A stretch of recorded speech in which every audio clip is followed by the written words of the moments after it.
Seja muito bem-vindo. Está começando mais uma edição do Conversa que Rende. Vamos tratar dos assuntos relacionados à Bolsa de Valores, o mercado financeiro, mundo afora.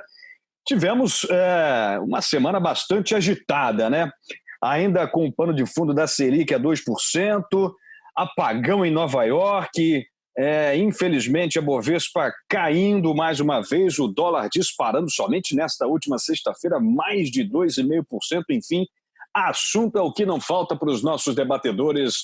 Eu, Rafa Ribeiro, estou com Carlos Eduardo Ing, o Cadu Ing. Tudo bem, Cadu? Boa tarde, pessoal. Tudo bem, Rafa? Tudo bem, Caio? Beleza. Fala, Caio. Tudo certo? Fala, Rafa. Fala, Cadu. Como é que tá? Tranquilo? Tranquilo, graças a Deus. Bom, a Bolsa engatou uma terceira semana consecutiva com sinal negativo, né? Não foi, assim, uma queda tão proeminente, mas continua abaixo dos 100 mil pontos. Fechou aí mais ou menos em 98 mil pontos, reflexo da piora lá em Wall Street, um certo desconforto também com a cena fiscal do país. Soma-se a isso o mercado externo, já me adiantando aqui, Cadu e Caio, tivemos uma semana de vencimento de contratos futuros, né, o que sempre traz os preços um pouco mais para baixo, isso lá nos Estados Unidos. Queria que o Cadu fizesse aquele resumo tradicional e super produtivo para você ficar por dentro, e a gente comentasse um pouquinho os principais pontos desta semana complicada que começou no dia 14, finalizando hoje, dia 18 de setembro. E aí, Cadu? Perfeito, Rafael. Como a gente já vinha adiantando nas últimas conversas, a gente observa ali o mercado, né, oscilando entre notícias positivas e negativas e andando basicamente de lado. O Ibovespa está ficando ali entre os 98 mil pontos, chega ali a 101 mil pontos também, não costuma passar muito além disso. A gente vê esse movimento de lateralização do mercado e muito influenciado por essas questões, né? Acho que a gente precisa, o mercado ter um ímpeto, né? Seja para o lado positivo ou mesmo para um lado de uma realização, a gente precisaria ter algum noticiário um pouco mais marcante e impactante. E as notícias seguem mistas, né? A gente começou a semana um pouco mais positiva, Ibovespa retomando ali os 100 mil pontos, o relatório Focus até apontando uma inflação um pouquinho mais alta para 2020, mas a expectativa para 2021 caindo um pouquinho. A gente observou também, né, uma melhora na relação comercial de Estados Unidos e China no iniciozinho da semana, relatos que a Oracle seria a favorita ali a comprar as operações americanas do aplicativo chinês, do TikTok, que está nessa polêmica que a gente já vem observando há algumas semanas. E a partir de semana que vem, Cadu, já te interrompendo, vai estar proibido o download desses aplicativos nos Estados Unidos, o TikTok, né, e o WeChat. Os dois estão proibidos de serem baixados lá nos Estados Unidos. Impressionante como essa guerra tecnológica de informação está chegando a níveis realmente práticos, né? As pessoas estão proibidas realmente. É o governo metendo a mão na vida das pessoas. Exatamente. E aí a gente teve a divulgação do IBCBR, que a gente já tinha adiantado na semana passada, é um dado importante que serve como uma prévia ali do PIB. Ele teve uma alta de 2,15%, ficou um pouco abaixo do que o mercado estava esperando, a expectativa era uma alta de 3,3%. No mercado internacional, né, a gente teve o índice ZIL, né, que é o índice de expectativas econômicas da Alemanha, também teve uma alta inesperada, saltando aí para 77,4 pontos, vindo de 71,5 em julho, né, de julho para agosto. A previsão era que tivesse um recuo, então foi um dado positivo. A gente teve um outro dado positivo que foi o índice Empire State, que é de atividade industrial da região de Nova York, que também reforçou esse otimismo. Por outro lado, a gente teve o Fed, né, mantendo a política de taxa de juros inalterados, estava em linha com o que o mercado estava projetando, mantendo os juros entre 0 e 0,25, porém no discurso, na fala do Jerome Powell, havia uma expectativa que tivesse alguma sinalização de alguma medida de estímulo e isso não foi colocado, então levou o mercado também a ser um pouquinho mais cauteloso. Dentro disso que a gente estava falando, dessa dualidade, né, entre notícias positivas por um lado e notícias que deixam a desejar por outro, não trazendo um ímpeto mais forte para o mercado. A mesma coisa a gente pode falar em relação ao Brasil, Copom mantendo a taxa de juros, né, em 2%, sinalizando que provavelmente a gente deve manter essa taxa inalterada até o final do ano, para que isso, né, ele não encerrou dizendo que não pode haver uma nova queda, mas tudo leva a crer que o mais prudente nesse cenário atual é que a taxa de juros venha a permanecer, pelo menos até o final do ano, nesse patamar de 2%.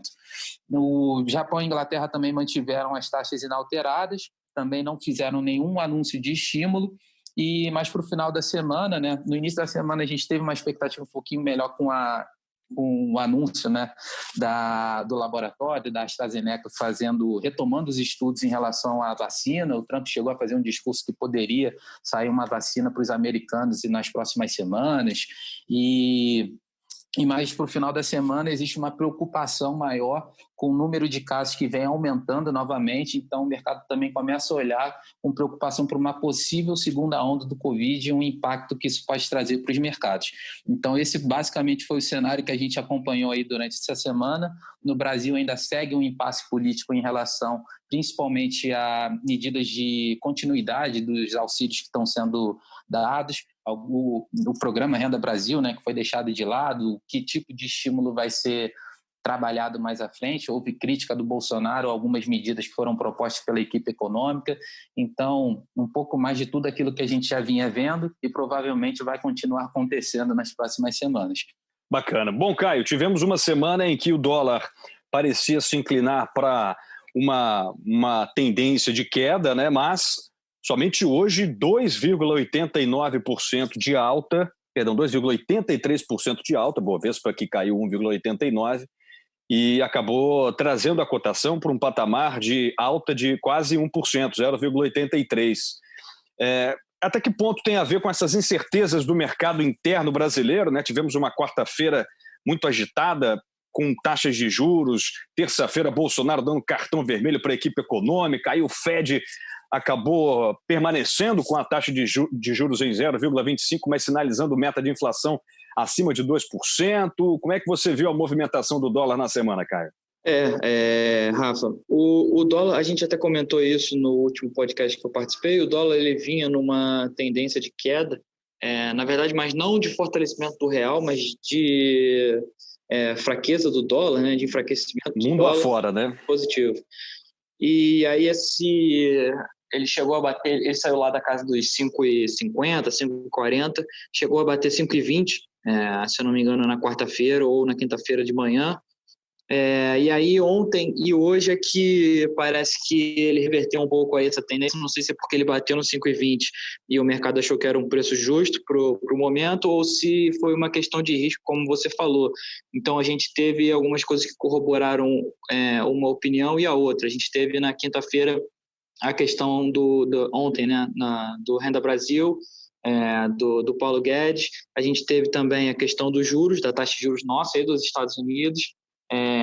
E aí hoje a gente teve também essa questão do Fed, que, enfim, o Senado estava querendo votar se ia iniciar a discussão sobre um novo pacote ou não, se eles deveriam iniciar o projeto do novo pacote ou não, e aí parece que hoje à tarde a Nancy Pelosi, que era quem estava tocando esse processo lá no Senado, falou que ela não acha que isso seria bom para os Estados Unidos. Aí parece que azedou um pouco aqui para nós, o real perdeu um pouco a força, os investimentos acabam saindo nesse momento dos ativos de risco para os ativos de menos risco. Lê-se título de renda fixa dos Estados Unidos, a bolsa perde um pouco de valor, e aí a gente reverteu um pouco a tendência. Hoje foi uma alta assim, desproporcional, então, como você falou, subiu aí quase 3%, e aí, enfim, o DI também, que é a projeção da taxa de juros para o futuro, o DI também subiu para caramba, ou seja, iniciou aí uma sinalização de um risco maior, e aí o dólar acaba pesando nesse fator também.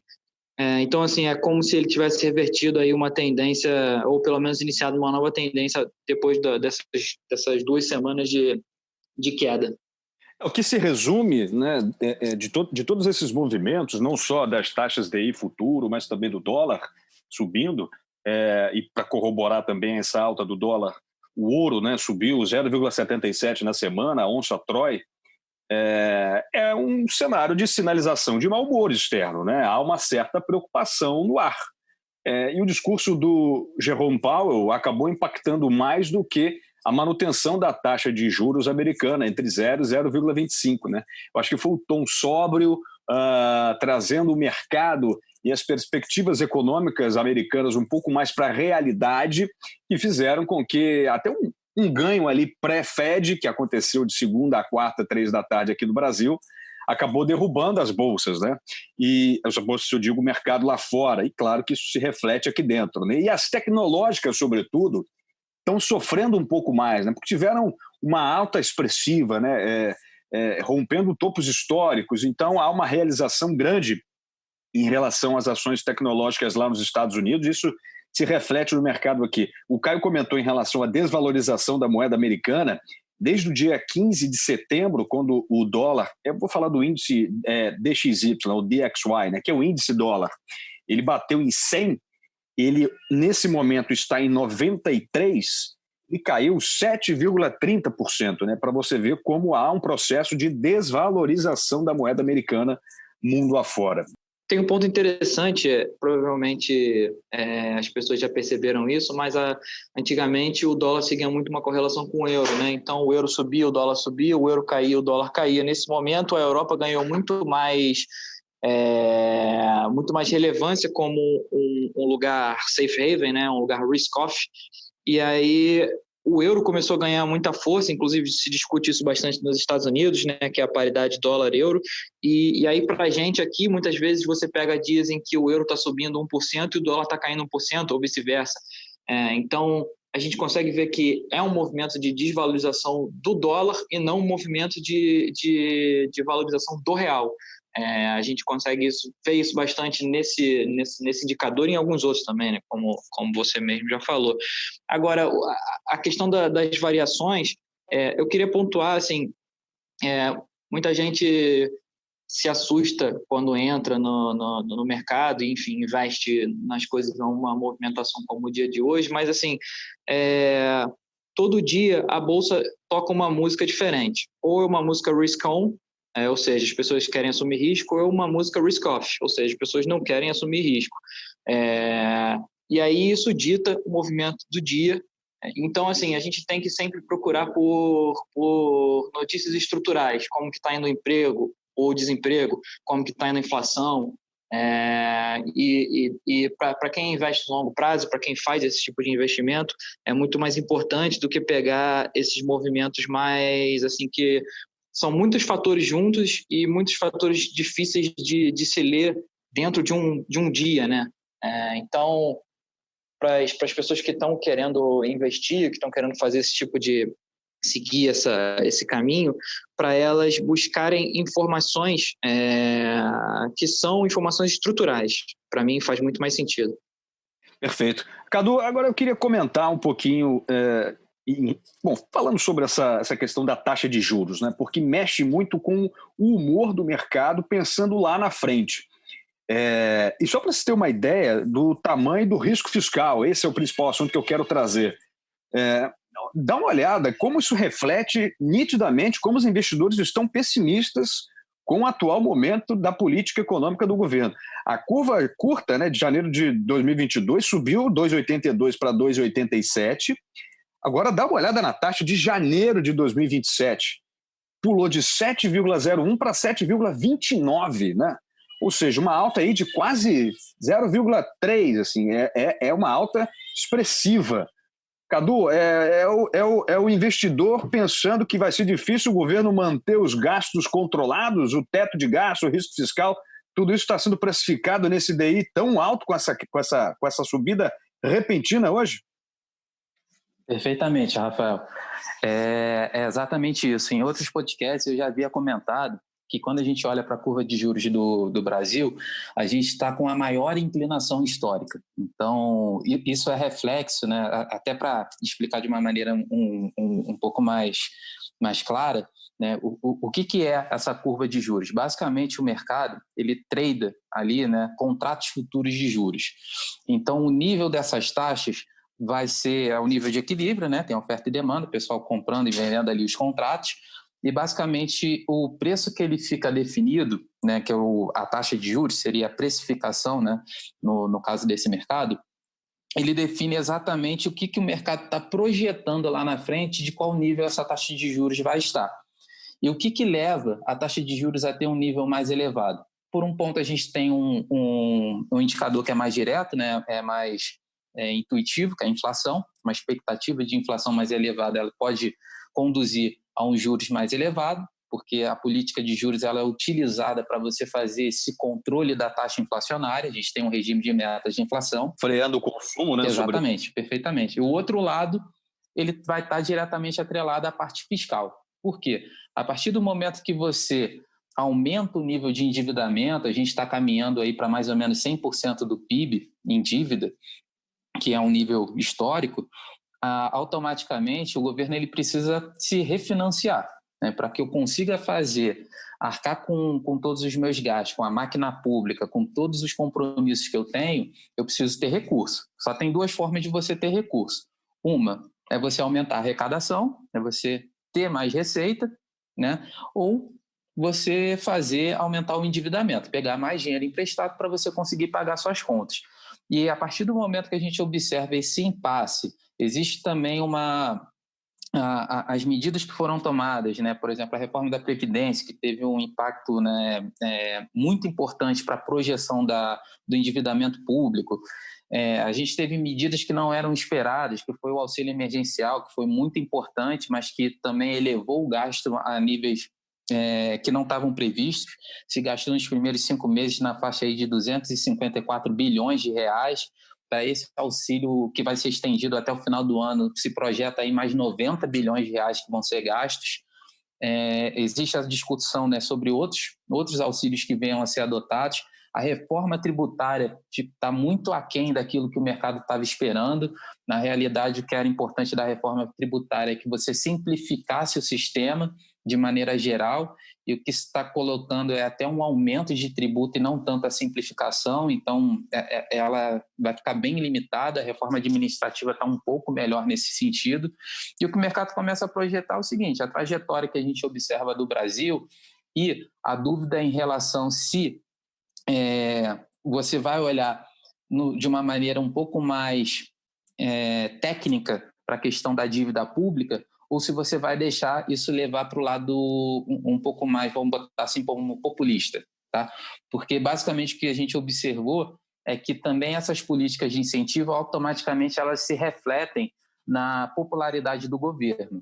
Então, é claro que tem um impacto social, mas as contas públicas elas também vão impactar lá na frente, e essa dúvida do mercado sobre como o Brasil ele vai tratar a questão fiscal faz com que você se proteja um pouco. Então, isso eleva a projeção de taxa de juros lá na frente. Então, pode ser que o Brasil lá na frente tenha uma dívida elevada e a forma que ele vai encontrar para se financiar automaticamente vai ter que elevar essa taxa de juros, porque o risco que o mercado enxerga para a economia brasileira está se tornando maior diante desse cenário. Basicamente, é isso que a gente observa. Caio e Cadu, é mais ou menos o seguinte: o governo brasileiro é aquele teu cunhado que já te pediu dinheiro várias vezes e você está olhando o cara cada vez gastando mais, cada vez saindo mais para restaurantes, cada vez comprando mais roupa cara, e o cara vai chegar no fim das contas e vai pedir dinheiro emprestado. Você vai prestar dinheiro para esse cara a uma taxa de juros baixa? Não vai, né? Porque o risco do cunhado não te pagar é grande. O que você vai fazer? Você vai aumentar a taxa de juros se aquele cunhado que está gastando mais do que deve vier te pedir dinheiro emprestado lá em 2027. É mais ou menos isso, né, Caio? Acho que é um paralelo interessante.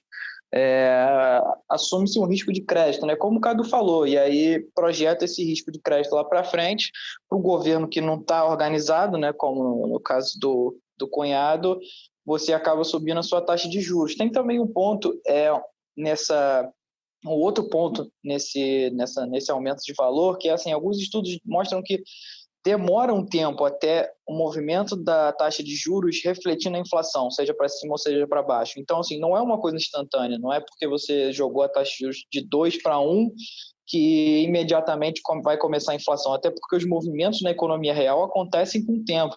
Então, não se sabe quando que esse movimento que a gente fez vai refletir na economia real e não se sabe a extensão da força desse movimento. Então, às vezes, apertar muito a inflação não, apertar muito a taxa de juros lá embaixo pode gerar um overshooting lá na frente, quando realmente essa inflação começar a voltar, fazendo com que o Banco Central seja obrigado a subir taxa de juros numa velocidade maior. Então, se você está falando da taxa de juros sair de 2 para que seja 4, você está falando de 100% de aumento na taxa. Então, assim, as coisas elas levam um tempo para vir. E aí, quando o mercado começa a ver o Banco Central segurando os juros e apertando, o máximo que dá, espremendo a curva, ele tende a passar um pouco do peso para frente, projetando um pouco na questão